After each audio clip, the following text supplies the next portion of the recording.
Welcome to this edition of the Your Weekly Dose of Nonprofit Podcast, the podcast that delivers actionable items you can implement at your organization right away. I'm your host, Ephraim Gopin of 1832 Communications. Today, I'm really happy to have with us a talented fundraising strategist, data analyst, and interviewer par excellence, Sam Laprade. Sam, how you doing today? Well, I'm better now that I'm with you. This is great. Thank you. I'm so glad to hear that. Good. Let's introduce you to our listeners, watchers, and readers. Sam loves to connect people. As a professional fundraiser, Sam works closely with generous donors to impact some of the most vulnerable people in her community and country. Over a 30-year period, Sam has raised money for important charities in her community, such as the Ottawa Hospital Foundation, the Ottawa Humane Society, and the Ottawa Mission Foundation. In 2009, Sam started as director at Griffin Fundraising. In addition to her work with Griffin Fundraising, in October 2017, Sam launched her full-time consultancy to assist nonprofits with fundraising strategy, stewardship, board relations, coaching, and audits. Sam is a very engaging speaker. She's spoken at AFP International Conference, the Canadian Association of Gift Planners, the Association of Donor Relations Professionals, and AFP Congress. In 2021, Sam will be the keynote speaker at the National Conference for the Fundraising Institute of New Zealand. Sam is the creator and host of An Hour to Give on City News 101.1 Ottawa. This radio show highlights nonprofit organizations and philanthropy. Sam also writes a monthly column for the Ottawa Business Journal entitled Philanthropy in Ottawa. In today's episode, we're going to discuss getting the story that your organization needs. Let's dive right in. Sam, storytelling is critical to fundraising and marketing. What elements make up a good story, a story that will cause donors to take action? It really is all about emotion. I think any great story takes the listener, the reader, on a journey. And I think that journey needs sort of ebbs and flows. It needs to, touch the heart of the reader, heart of the donor in this case, in order for them to take action. I think a lot of people try to sort of, take down those resources in terms of emotions. And I always say to them, don't do that. Like, if the person you're talking to that has been a beneficiary of the funds says something in a way that is really emotion driven, but it isn't maybe said in the best English, that's okay. It's all about the emotions. So I really think it's emotions at the heart, really structuring that great story. And I always tell people, try to find a way where your donor can see themselves in that story. Have the smells, the sounds, all of those sort of five senses, try to ignite those in people. And that's really the formula for a great story. I love it. I love that idea of lighting up the five senses and getting people involved in the story. Excellent.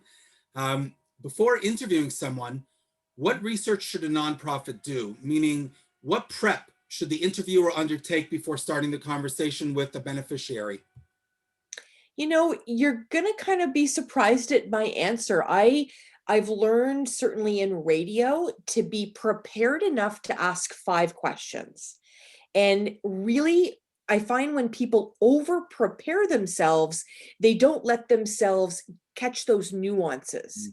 So when I started doing, for instance, the radio show, I had all my questions. I had 20 questions prepared, and I was focused on this piece of paper. And about 6 months into my show, I had a conversation with my producer, and I said, I'm going to come with 5 questions, but I'm going to listen more. And I'm telling you right now, without a word of a lie, that is when my show changed. That is when I was really thinking more about the listener than I was about the structure of what I was doing, right?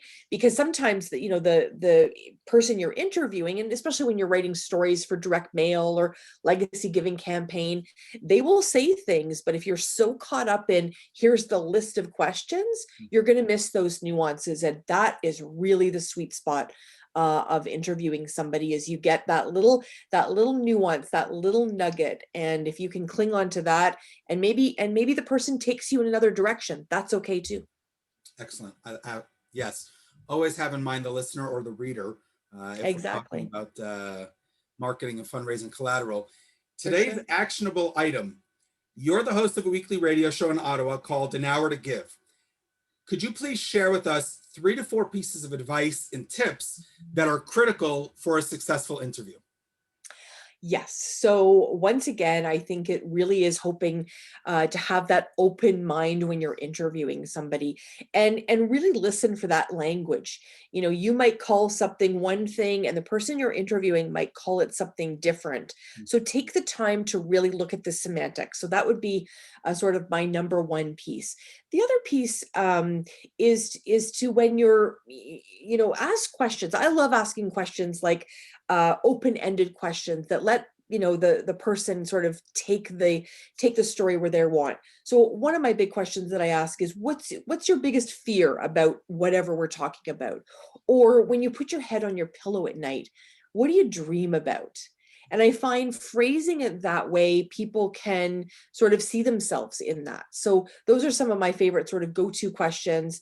And then the other thing too is, don't be afraid when you're speaking to, and I know a lot of people work in healthcare or maybe in education, and we're interviewing maybe professors or doctors or researchers, or someone that we feel is, sort of, a higher education than us.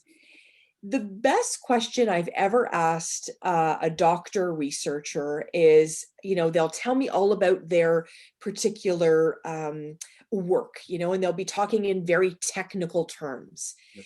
And in the middle of all that, I say, this is fantastic.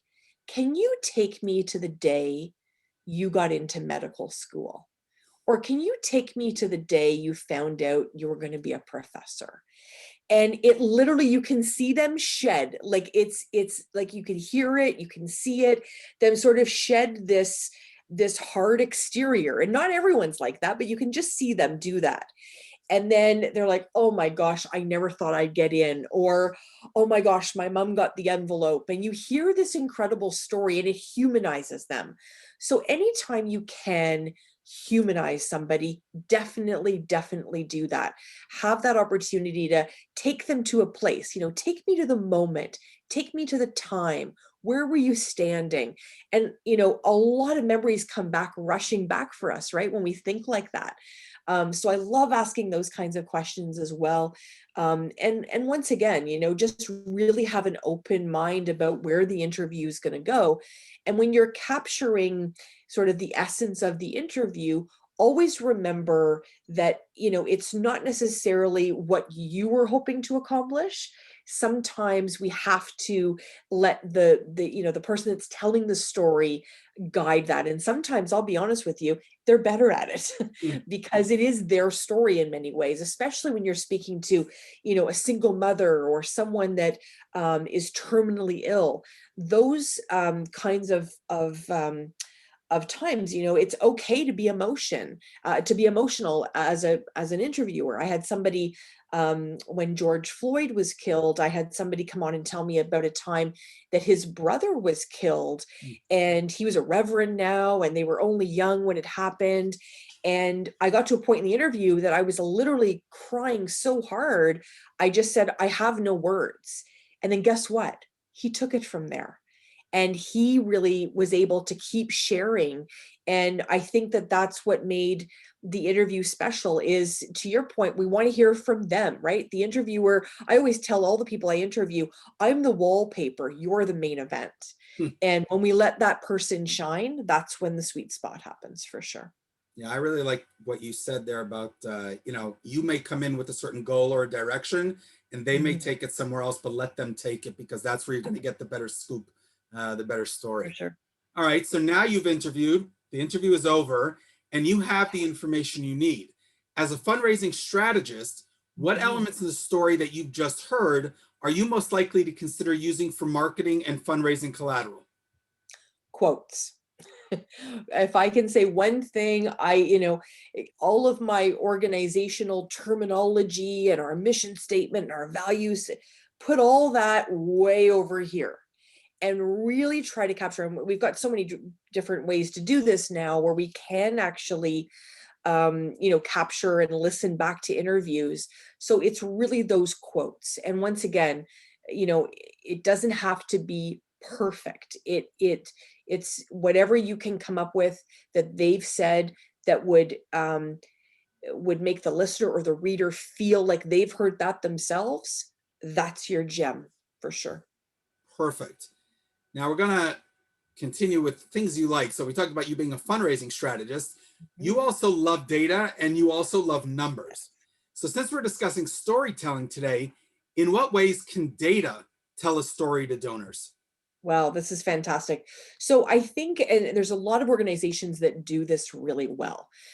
One of them, and I might get the number wrong, so forgive me for that, but there's one organization that, you open up their website and it says something very, very simple. 1 of 3 children, female children of this age, will become a bride. That is that is using numbers to create emotion. I mean, as a mom of a 13-year-old daughter, I'm thinking, my daughter, it shouldn't be a bride at 13. No child should be a bride at 13, 15, 11, whatever it is. So I think making sure that program staff understand how that data is going to be used maybe will inspire them to know that there'll be more funding at the end, right? And I think that's, I mean, I could go on for hours about the relationship between program staff and fundraisers, because sometimes there's this big wall, right? But if we can break the wall down and use data to help tell those stories, and of course, on the flip side of it, donor data tells a really incredible story too. Because, if you've got, I don't know, 3 out of 10 donors giving you a second gift, those 7 other donors that never give you a second gift, they're telling you a story too. They're really speaking to you. So in a kind of a bizarre way. But my good friend Clay Buck, I know he's a good friend of yours as well. We often have conversations about, the donor is speaking to us through the data. So we can speak to the donor with program data, but we also need to listen to the donor from the data we get back from them, of course, in those treasures called databases. Not Excel, proper database. Not Excel.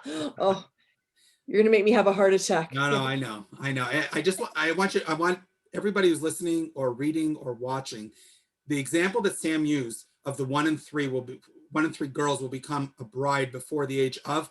That's taking the rational, which is the data, the 1 in 3, and turning it into the emotional. That is a brilliant example of that. I love that. I don't love what is happening out there in terms of that, but I love that framing of it to get me right away. And now I know what you do as an organization, and you've got me hooked. That's a very good example. All right, let's move on to the lightning round and learn more about you, Sam. What got you started on your nonprofit career path? Oh my heavens. I'm going to take you to a little town of Deep River, Ontario. And I was going out to dressed as Olivia Newton-John. My buddy was dressed as John Travolta for Grease. And my mother put that UNICEF box around my neck and my world changed. I was more excited about collecting pennies and dimes and nickels and quarters than I was about collecting candy. I really think that moment a fundraiser was born. You see, you just did what you asked people. Take me to a time and place and tell me the story. Bro, I love that story. Okay, so now given all your years, decades worth, and tons of experience in the sector, if you could shake up one thing in the nonprofit world, what would it be?